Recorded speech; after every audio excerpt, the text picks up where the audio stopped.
Boa tarde a todos. Quem aqui está vindo pela primeira vez na casa, sejam também muito bem-vindos. E mais do que tudo, uma feliz Páscoa, né? Para todos nós. Eu vi um meme engraçado que fala assim: não sei o que acontece, toda vez que Jesus comemora alguma coisa, engorda 3 quilos. Né? É Páscoa, é Natal, tudo mais. Que coisa!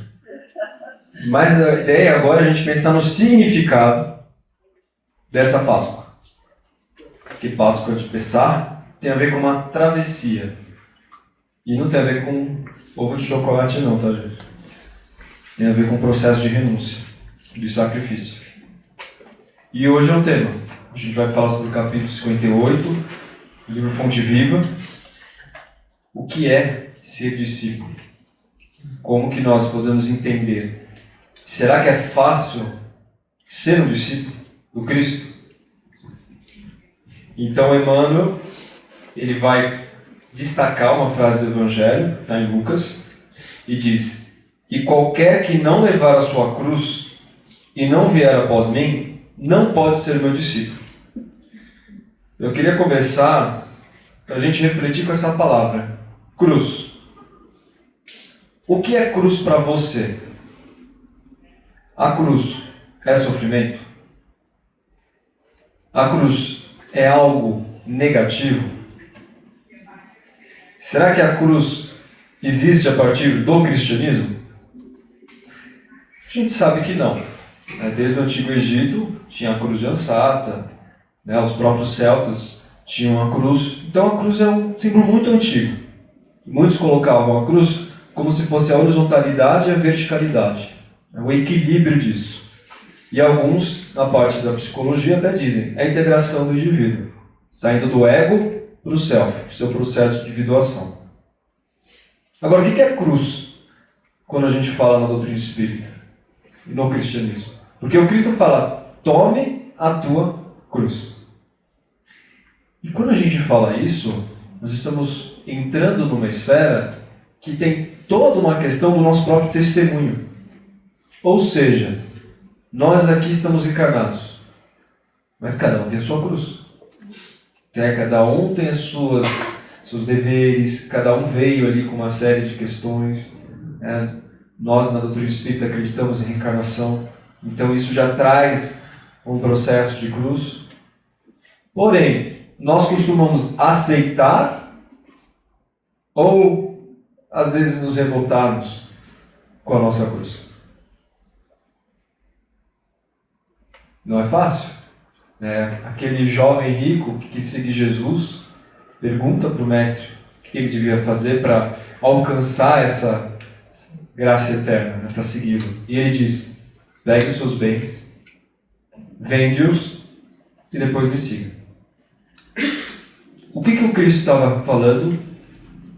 A questão da renúncia. Não é necessariamente deixe os bens materiais de lado, não é isso. Até porque a fortuna tem uma utilidade muito providencial.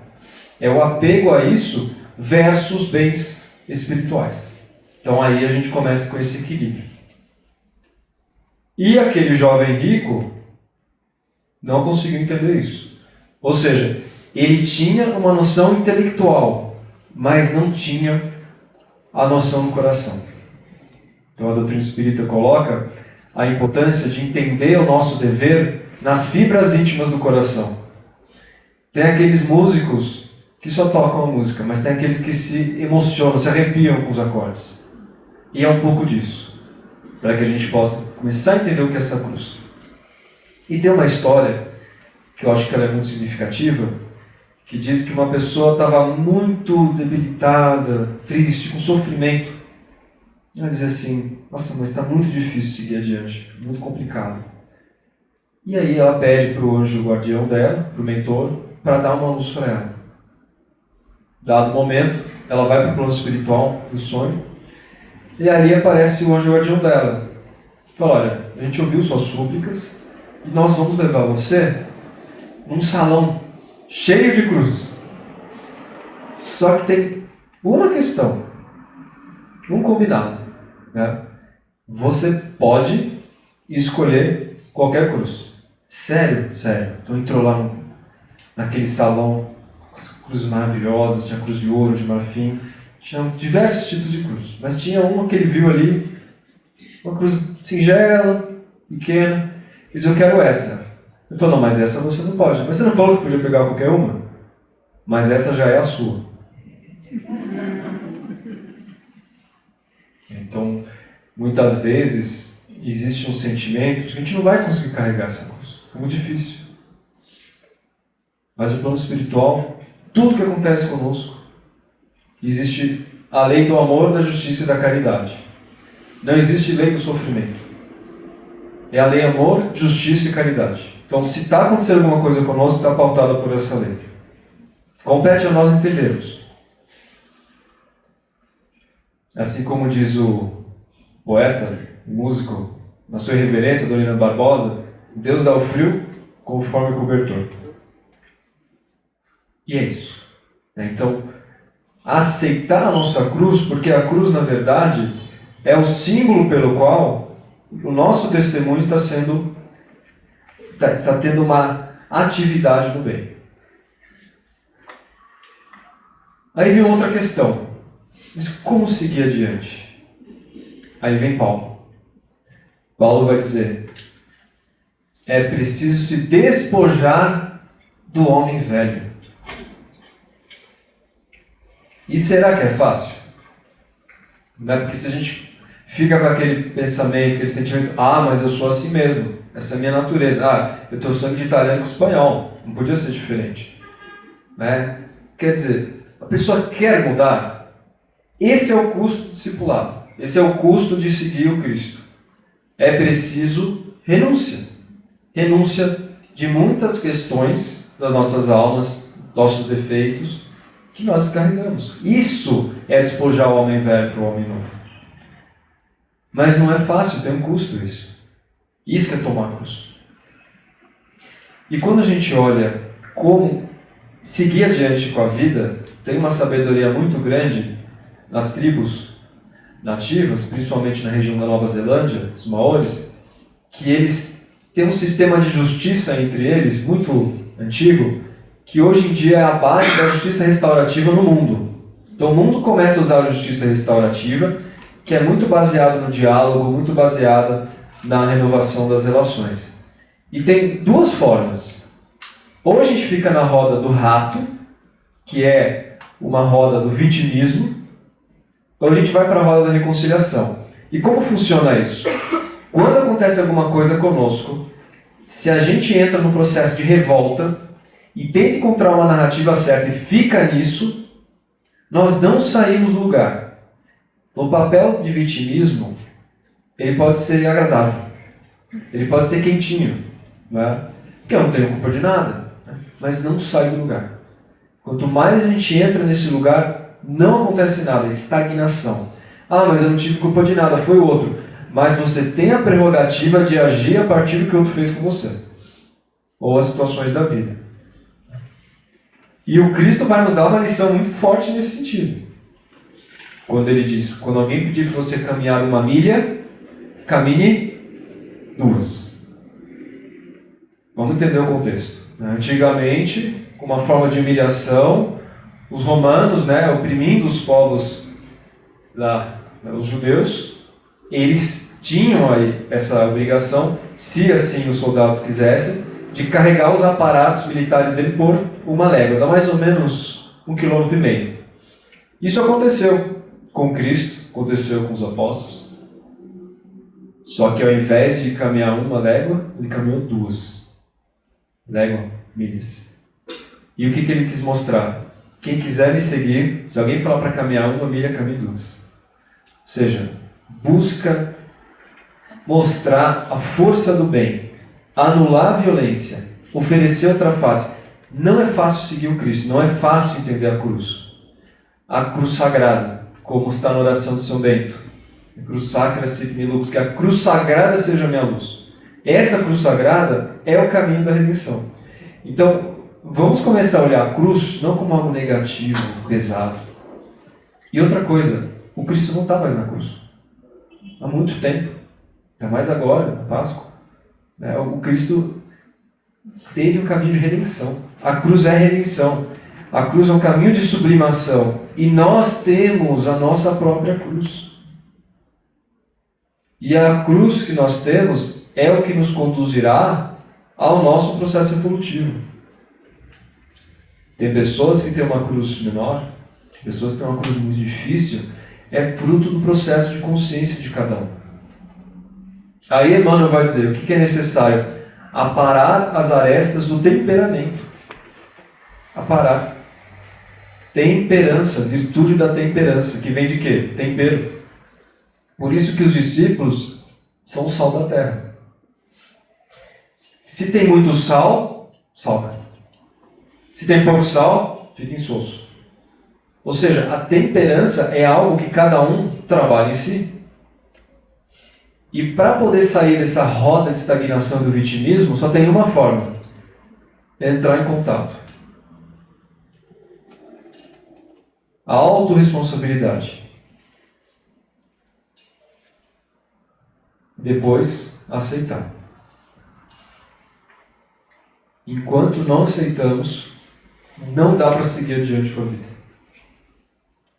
Enquanto não perdoamos, o peso continua.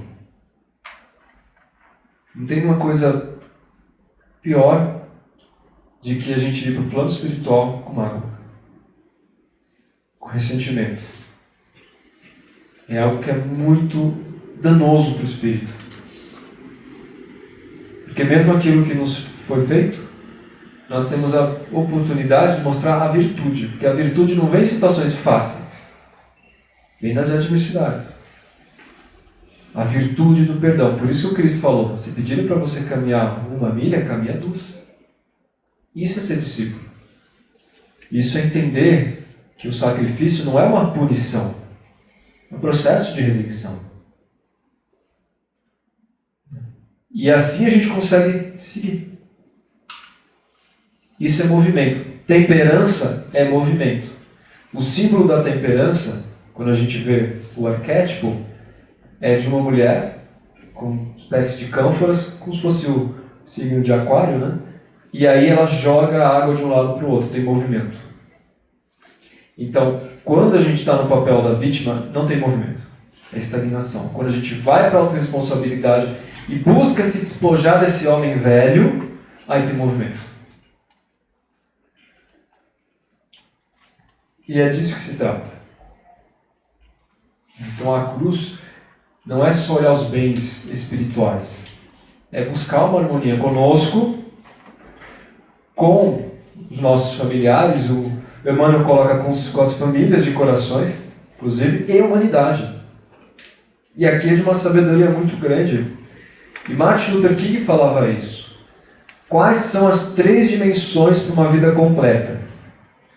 Porque se a gente olha os dados, as pesquisas, o que está acontecendo no mundo, será que nós estamos felizes, integrados com bem-estar?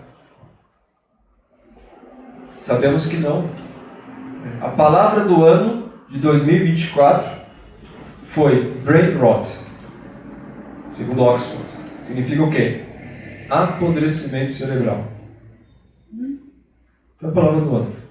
É fruto do quê? Dos estímulos contínuos no processo, né, das mídias sociais e de buscar fora o que tem que ser buscado dentro. Estamos olhando para a nossa cruz? Estamos refletindo sobre isso? E por que tanta fuga? Nós pedimos para estarmos aqui. Nós pedimos passar por o que está passando. Com as pessoas e da forma que a gente está passando. Nosso Espírito pediu essas provas. E é para a redenção. E é fruto de uma sabedoria, de uma misericórdia divina. Para que a gente possa parar essas arestas. Então, mais do que nunca, nós precisamos entender o que significa seguir o Cristo. Quem é o Cristo? E o Cristo não é apenas um ser humano divino, como se coloca. O Cristo, quando a Terra estava começando a se modelar, no início, se desprendendo da nebulosa solar, já era um espírito crístico. há mais de 4,5 bilhões de anos. E ele é o nosso guia. E o caminho da cruz é o caminho da redenção, da bem-aventurança. Ele mostra quem são os bem-aventurados. Então que a gente possa olhar para essa cruz de uma forma a ter alegria, porque esse é o meio pelo qual a gente vai conseguir transcender. E se tiver difícil, e muitas vezes está, tenhamos humildade. Não estou conseguindo carregar. E vamos pedir ajuda. Apoio. É para isso que serve a humanidade. Martin Luther King, quando falava das 3 dimensões para uma vida completa, ele diz: um ser humano não consegue estar completo se ele não tem essas 3 dimensões. Primeiro, o cumprimento. O cumprimento é o que eu estou fazendo comigo. Seja em questões intelectuais, culturais, espirituais. O que eu estou fazendo comigo? Eu comigo. Segundo, largura. Porque tem muitas pessoas que ficam só no cumprimento. Querem ser melhor, querem se destacar, querem cada vez mais. Mas esquecem de olhar para os lados. E isso a gente está vendo muito nos jovens que não estão recebendo a dimensão da largura. Olha para os lados. A importância de um trabalho social, a importância de olhar isso, de entender o significado disso. Largura, caridade. Fora da caridade não há salvação. E por último, a altura. Que é justamente essa conexão espiritual. De reconhecer que existe algo muito maior do que nós e é a fonte pela qual nós nos regeneramos a nossa fé. E aqui vem o ponto. O quanto que a gente está se ligando a isso. Percebe que aqui se forma uma cruz? Percebe a cruz? E é disso que se trata. A cruz não é o caminho do sofrimento, é o caminho do nosso bem-estar. Só que para que isso seja possível, devemos aceitá-la e seguir adiante. É o que o Cristo falou. Então, primeiro tome a tua cruz, primeiro lugar. Será que a gente está tomando a cruz em primeiro lugar? Depois você me siga. Mas não me siga por palavras, me siga por atitudes. Eu queria ler uma poesia de um poeta que tem a cruz no nome, que é o Cruz de Souza, no Parnaso de Além Túmulo, o primeiro livro psicografado por Chico Xavier, na altura dos 20 e poucos anos dele. Mais de 56 poetas participaram, ou seja, ou o Chico Xavier devia receber um prêmio Nobel, para aqueles que não acreditam na mediunidade, ou ele é um grande médium, né? E o Cruz Souza fala o seguinte: sofre é o nome. Toda a dor que na vida padeceres, todo fel que tragares, todo pranto, ser-te-ão como trevas, e entretanto será pobre de luz se não sofreres. É que dos sofrimentos nasce o canto, de alegria dos mundos e dos seres, pois que a dor é a saúde dos prazeres, o hino da luz misterioso e santo. Doma o teu coração, e no silêncio, foge à revolta, humilha-o, dobra-o, vence-o, chorando a mesma dor que o mundo chora. Abre a tua consciência para as luzes, e no mundo que o mal encheu de cruzes, do bem encontrarás a eterna aurora. Então que possamos carregar no ombro as nossas cruzes e o Cristo em nossos corações. Que assim seja.